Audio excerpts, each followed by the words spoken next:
Ya, saham pasti bukan kata yang asing lagi ya untuk Anda. Semakin ke sini investasi saham semakin dikenal berbagai kalangan termasuk anak muda. Bahkan kini kita dipermudah dengan transaksinya yang bisa dilakukan secara online. Kemudian yang menjadi daya tarik utamanya ialah potensi return yang tinggi.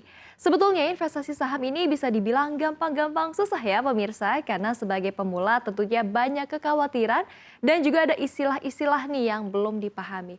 Kita bahas yuk selengkapnya dalam Jangan Ketinggalan. Yuk nikmati cuannya saham. Kita lihat slide yang pertama. Ya, pertama tentunya kita harus tahu dulu nih soal definisi dari saham. Nah, melansir dari website resmi OJK atau Otoritas Jasa Keuangan, definisi saham ialah tanda penyertaan modal seseorang atau pihak begitu ya, seperti badan usaha pada suatu perusahaan atau perseroan terbatas. Ya, jadi menerbitkan saham merupakan salah satu pilihan perusahaan untuk mendapatkan pendanaan atau modal di perusahaan tersebut. Gampangnya ya pemirsa, saya punya perusahaan A nih sebut saja dan membutuhkan modal kira-kira 1 miliar rupiah. Kemudian untuk mendapatkan setengah dari modalnya, saya menerbitkan 1.000 lembar saham. Jadi saya mendapatkan tambahan modal nih dari hasil patungan publik. Nah, di sisi lain saham juga merupakan instrumen investasi yang banyak dipilih pada investor. Karena saham mampu memberikan tingkat keuntungan yang sangat menarik. Jadi kalau perusahaan A, saya memiliki kinerja yang bagus begitu ya, ada sentimen yang positif di sektor yang sama di perusahaan saya, sebagai investor Anda juga akan mendapatkan keuntungannya yang disebut sebagai profit. Sementara menurut Kamus Besar Bahasa Indonesia, saham memiliki arti hak yang dimiliki oleh orang atau pemegang saham terhadap perusahaan berkat penyerahan bagian modal sehingga dianggap berbagi dalam pemilikan dan juga pengawasan. Nah, wujud dari saham sendiri yaitu berupa lembaran-lembaran kertas yang menyatakan bahwa yang namanya tercantum dalam lembaran tersebut adalah pemilik yang sah dari suatu perusahaan dengan persentase sesuai dengan nilai investasi yang ditanamkan. Nah, kita lihat slide selanjutnya. Pastinya sebelum berinvestasi di pasar saham, Anda harus mengenali terlebih dahulu nih beberapa istilah saham yang dasar begitu ya. Yang pertama kita lihat ini adalah bursa efek, di mana pihak yang menyediakan sistem dan juga sarana untuk melangsungkan perdagangan saham. Kemudian yang kedua ada buy and sell, yaitu istilah yang digunakan untuk menggambarkan proses pembelian dan penjualan lembar saham. Buy artinya pembelian saham dan sell artinya menjual kembali saham yang dimiliki. Proses ini dilakukan pada periode waktu tertentu tergantung dengan keputusan investor.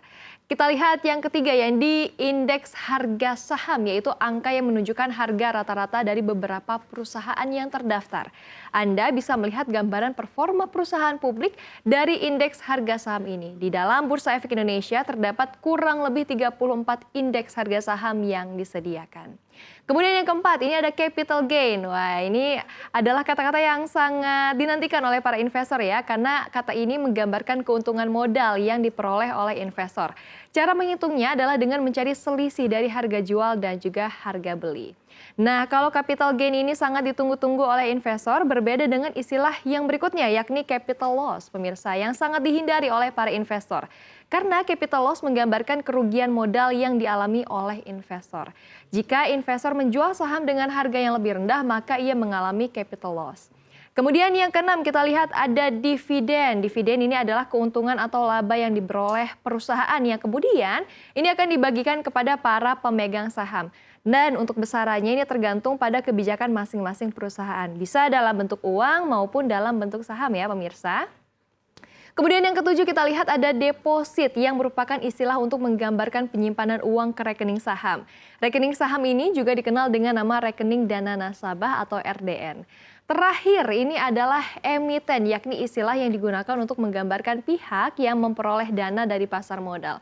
Emiten itu sendiri dapat berupa perorangan, organisasi atau kelompok dan juga perusahaan. Nah, ini sudah mulai tertarik ya, kira-kira gimana ya cara beli sahamnya, kita lihat slide selanjutnya.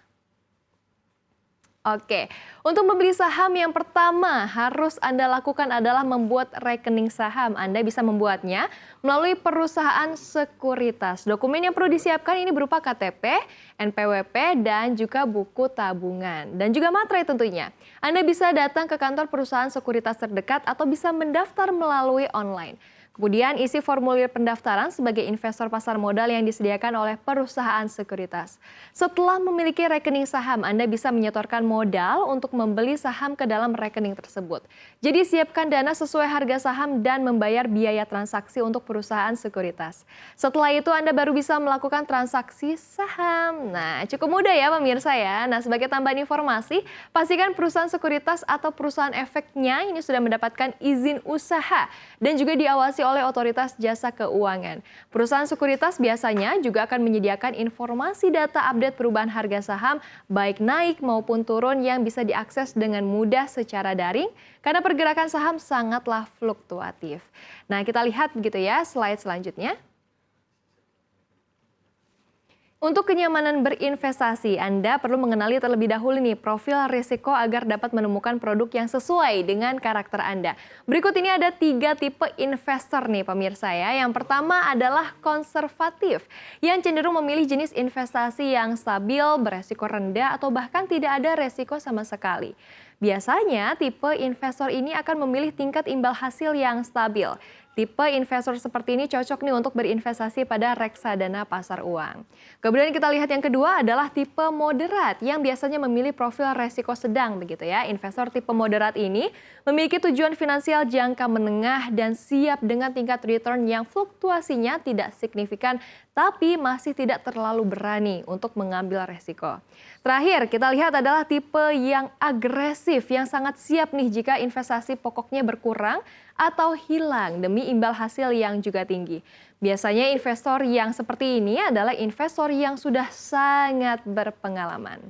Kemudian kita lihat slide selanjutnya, sekarang kita akan bahas soal analisa dalam melakukan investasi saham ya. Yang pertama adalah analisis yang lazim digunakan oleh para investor adalah analisis fundamental dan juga analisis teknikal. Di mana kalau analisis fundamental ini menggunakan dasar-dasar ekonomi baik itu makro maupun mikro begitu ya. Kemudian laporan laba rugi, ada juga neraca, kinerja keuangan, tingkat persaingan usaha, potensi industri, analisis pasar pokoknya yang dapat menggerakkan harga saham. Nah, ada 2 tipe pendekatan untuk menganalisis secara fundamental performa suatu perusahaan. Yang pertama adalah top down dan bottom up. Top down ialah melihat gambaran umum dari suatu perusahaan yang ia tuju.